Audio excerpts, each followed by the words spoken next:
What is happening, sports fans? You already know who it is. It's your main man, Matt, from the DFS 5-pack, rocking it solo Friday, August 13th. We got Friday the 13th looming.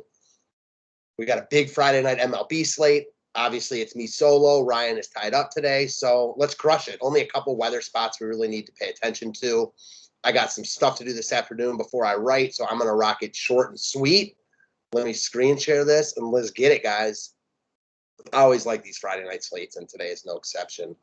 So starting with pitching options, quite a few good arms on this slate. After some slates without any good pitchers, we've got a bunch of them tonight. Starting at the top with Zach Wheeler, at home against Cincy, coming off one of the best starts of his career. Complete game 2-hitter, 11 Ks. I don't love using pitchers after their peak performance, but Wheeler's been awesome all year. Quite a bit to like about him here. I see no reason why we couldn't go right back there. Wouldn't call him a must, but surely in play in all formats as, one of, if not the top option on the slate. Moving down from there, Julio Urias, who I'm a big fan of. I love his stuff. Gets a Mets team coming off a doubleheader yesterday. This is a GPP only play, I think. His upside's certainly real, but he's not nearly as consistent enough as you'd like at this price point, especially in cash games. So put him on the GPP radar. Robbie Ray's a guy you think you can look at in all formats, getting a ton of projection love in a really good spot against Seattle. He's been awesome all year. Has had a couple subpar outings recently, but he's not Jacob deGrom. He's not going to be amazing every time out. At 9,200, he looks like he's a nice option again in all formats. Anthony DeSclafani, who's coming back from the injured list tonight, gets the dream spot at home against the Rockies. Yeah, he's definitely in play. He's struggled this year against the Dodgers and against the Giants, I believe. But other than that, he's been lights out. Got really good numbers. A couple bad starts have taken his DK points per game down, but I think he's in play. Interested to see, how long he pitches. He hasn't pitched in a couple weeks. He's 9K. I don't love him, but I think he's definitely in play. Zach Plesac is too expensive. He looked off last time out. He hasn't really been good at all. Over on a site like FanDuel, where he's a lot cheaper, I think he's in play, but I'm not really trying to spend $8,800 on him. Tyler McGill, rough spot. Not looking to use guys against the Dodgers here. Zach Greinke, more solid than spectacular. A good spot against the Angels, but not really a guy I want to target on a big slate like this. Snell against the Diamondbacks. We saw Yu Darvish get lit up last night. Snell was awesome last time out in the same matchup at home against Arizona. Now he's on the road. He's been so much worse on the road. There's no way I could trust him here. He was good last time out on the road against Oakland also, so he's found his groove a little bit. I'm sure he'll get love. I don't hate it, but probably not where I land. Charlie Morton's a guy I think that's definitely in play. Solid look in all formats. 8,300. He's been good all year. Gets a weak Washington lineup. The only thing here is we have to pay attention to weather. That would be the only thing that takes him out of play. Jack Flaherty coming back tonight. He's missed a couple months now. More than a couple months, 3 months.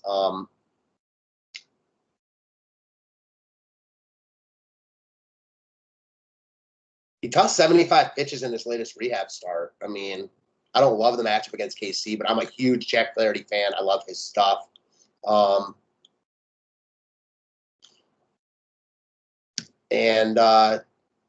think he's, this is an interesting one. I would definitely only go here in tournaments, and even there, it's risky as hell. But, assuming he gets to 90 pitches here, close to it, it's hard to not at least take a look at him here.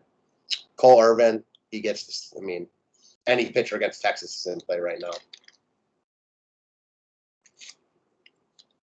Saw chalky Marco Gonzalez drop a 40 bomb yesterday on the Rangers. Cole Irvin coming off back-to-back nice starts. Big slate, so I don't think I'll go here, but he's got to be in play for the matchup, if only for the matchup and nothing else. Cy Gray, no thanks in this spot. I don't hate taking a shot on Pivetta in tournaments, but not a guy I want to hard recommend or anything like that. Clanahan, man, he's been good. I think he's in playing tournaments as well. Not getting a lot of love. 23 plus and 3 of 4. Affordable. Flexen, no thanks. Alzolay is getting some projection love coming off a nice start. I'm not really buying Alzolay here. I don't think it's crazy. Good matchup against Miami, but as chalk, no thanks. Bumgarner, no. Although he's been solid last few starts. He's been more than solid. So if you like him here, I think, I've heard crazier things. Patrick Sandoval, no thanks, even though he's been good. I feel like there's regression coming. I like a couple of Houston bats in as sneaky looks in tournaments. Brett Anderson, no thanks. Tyler Mahle is real cheap. I have no idea why he's so unaffordable. I was wondering why. Oh, man, he was projected so highly. Now it obviously jumps out at me, his price tag. So his strikeout upside at this price tag is real. Yeah, I mean, we know Mahle isn't the most consistent guy ever, but look who he's priced with and look how many DK points he's averaging. It makes no sense. He's just mispriced. He's a solid look. Mitch Keller, there's weather concerns in this game. I have no interest in Keller. I would have interest in Milwaukee bats if this game plays. Gomber's been good, man. I don't really want to pick on San Francisco, but I liked him last time out. There's a ton of good pitching on this slate, so I doubt I land here. But, man, he's been solid all year. That's all I'll say. This is an interesting one, Luzardo against the Cubs. I mean, Luzardo has not been good. He can certainly get hit, but he's also got really good stuff. So I could see using Luzardo. I could see stacking the Cubs. I could see staying away. Dane Dunning, no thanks. The A's offense is just not an offense I want to pick on. That said, he's been so good at home and he's so cheap. I mean, yeah, for no other reason than that. Mike Minor, he's really, really cheap. Just saw him in the same spot. DK makes it a little bit tricky on us because they have a lot of guys priced really, really affordably. So there's some guys up top we want, but then also some cheaper guys that are definitely in play. No thanks on Pineda, Alexander, and Watkins, but a bunch of guys in play today. If I'm making one lineup right now, it's a good question. I think Charlie Morton really stands out. I hope that game plays. I'm really interested to see what's up with Flaherty. I do like McClanahan too. So, and I actually like Plesac to pitch well tonight. I just wish he weren't so expensive. So it sucks. Don't mind Escalfani. Bunch of question marks. This is a fun one. Let's go McClanahan and Morton. All right, so offensively, Brewers and Pirates. Mitch Keller can get hit up. Milwaukee's on fire right now. I know a lot of people will say, well, they went off the past 2 days. Now they're going to Pittsburgh. We don't want to get on them here. And I get that. I'm not looking to chase them either. But if a ton of people are saying that, that means they won't be as high as they probably should be. What a game for Luis Urias yesterday. A 55 spot. That'll raise your DK points per game. That's for damn sure. I know in the ninth inning went deep off Andrew Romine, so that helped his cause. But he's been, he probably won't be in the lineup. But the Brewers have been awesome recently. So I see no reason why we couldn't go right back here, weather permitting, their entire lineup. As far as the Pirates go, no thanks. If you want to pull a cheap one off or two, do your thing, but not really where I'm looking. Cincy and Philly, talked about Tyler Mahle. This is an interesting one. Two good pitchers. I'm not looking at the Cincy bats. I don't expect Wheeler to pitch as well as he did last time out, though. I don't hate the idea of like a one-off Jesse Winker. I actually like both Winker and Harper a lot as one-offs. Winker, monster game yesterday. Harper, big game yesterday. Both these guys crush right-handed pitching. They won't be owned at all. I don't like the offenses in this game, but I like those two guys as one-offs. Braves and Nats. We've got Josiah Gray and Charlie Morton. I like Morton here. Gray's got a good arm. He pitched really well in this spot last time out. I think Atlanta is a team I would probably, get some if if I were making like a ton of lineups, but not where I'll probably go in like, my 3-entry max stuff. I respect Gray enough. There's other good spots on the slate. That said, I also think Atlanta's lineup is good enough where on any given day you can play them, and today is no exception. Cubs and Marlins, talked about this one. I see all angles of this game. I get to using either pitcher, going both pitchers in a pitcher's duel. I get to using some of each offense. So Alzolay's getting love. I mean, you want to talk about hot. My boy Lewis Brinson really showing big signs of life. I mean, if Alzolay is getting love here, I could definitely see using a couple Miami pieces. I mean, they've been good. Brian Anderson looked good to me. They're cheap. So yeah, I also get the Alzolay side, and then same thing with the Cubs and Luzardo. It's hard to get excited about using any Cubs bats, but they're facing a guy that's gotten hit pretty hard recently.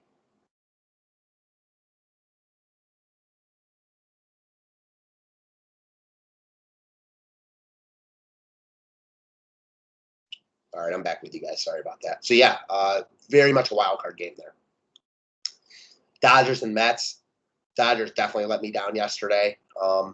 Liked them a lot. They were not good at all. Now they're facing a good pitcher in Tyler McGill.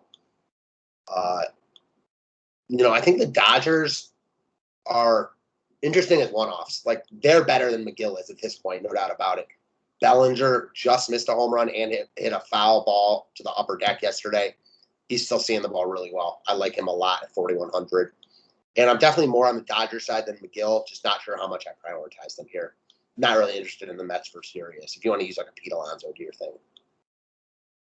Red Sox and Orioles. So we've got Pivetta against Watkins.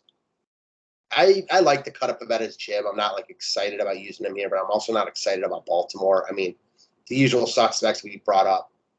Anthony Santander. I mean, just way too cheap. It just makes no sense. Cedric Mullins is too cheap. So I like these guys. If you want to do like a mini stack or one-offs, they make sense. And then Boston in one of the better spots in the slate against Spencer Watkins, who is just not good. Boston is very good. They're in play all over, whether it's JD, Bogarts, Devers, they're three best hitters. I know Bobby Dahlbeck had a monster game the other day. So, they've got cheap pieces to go along with their expensive guys. Marwin Gonzalez has shown signs of life recently. Well, one game where he showed signs of life, I guess. Boston makes sense as a full stack, and their best hitters, are in play in all formats. Cleveland and Detroit. So we've got Tyler Alexander against Zach Plesac.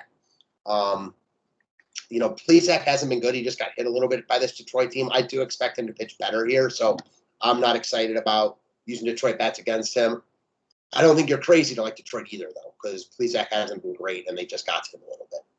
The real side of this game is Cleveland. We saw this matchup last Sunday. Cleveland was popular. Alexander pitched really well. I like going right back to Cleveland here, especially in cash games where they're going to be, pretty popular. Guys like Jose Ramirez, who, is pretty much always popular and for good reason. Ahmed Rosario is so cheap and has been on a tear this month. Franmil Reyes is expensive, but in a great spot. We'll see who's catching. It might be Wilson Ramos, Revenge. The Indians lineup is just wildly in play as a full stack. We'll see what it shakes out to, when they drop it. A's and Rangers. We've got Irvin against Dunning. Texas is so bad. I mean, you want to like some pieces against a potentially chalky Cole Irvin, although he's not going to get much love here. This is just a stay away. I could see using some Oakland bats. Borland homered twice yesterday. Olsen was one of the only guys that didn't do anything. He's really freaking good. Won't get any love at 5,700. I don't hate Oakland here, but they're not a priority. St. Louis and KC. So I respect Flaherty a lot. I'm not looking to use KC bets at all. And then Minor, this is interesting. I could see using Minor, but I also could see St. Louis getting up. They finally got their ace back, trying to make a push. They haven't been great against lefties all year, but they've got a bunch of guys who historically have been very, very good.